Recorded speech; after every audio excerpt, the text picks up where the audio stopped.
Wind. All right, that's RWT. Much of North and Central Texas. The tornado threat is low, but not zero. Low thunderstorm chances return late Sunday and continue for much of next week. The ultraviolet index forecast for April 20th is 6 or high. Here we go.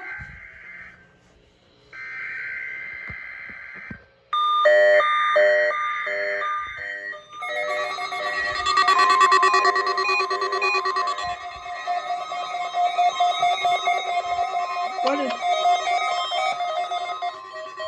This is the National Weather Service Office in Fort Worth.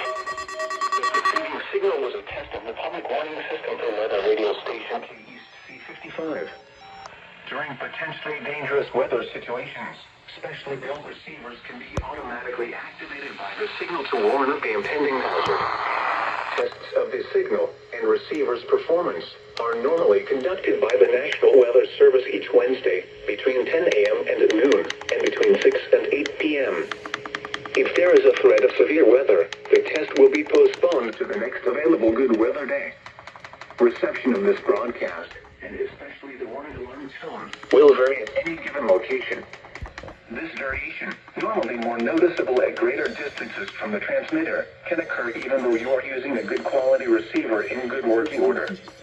The warning alarm tone will be activated for hazardous watches and warnings for the following counties: Bosque, Collin, Dallas, Denton, Ellis, Uraff, Hill, Hood, Johnson, Parker, Somerville, Tarrant, and Wise. This concludes the test of weather radio station KEC55.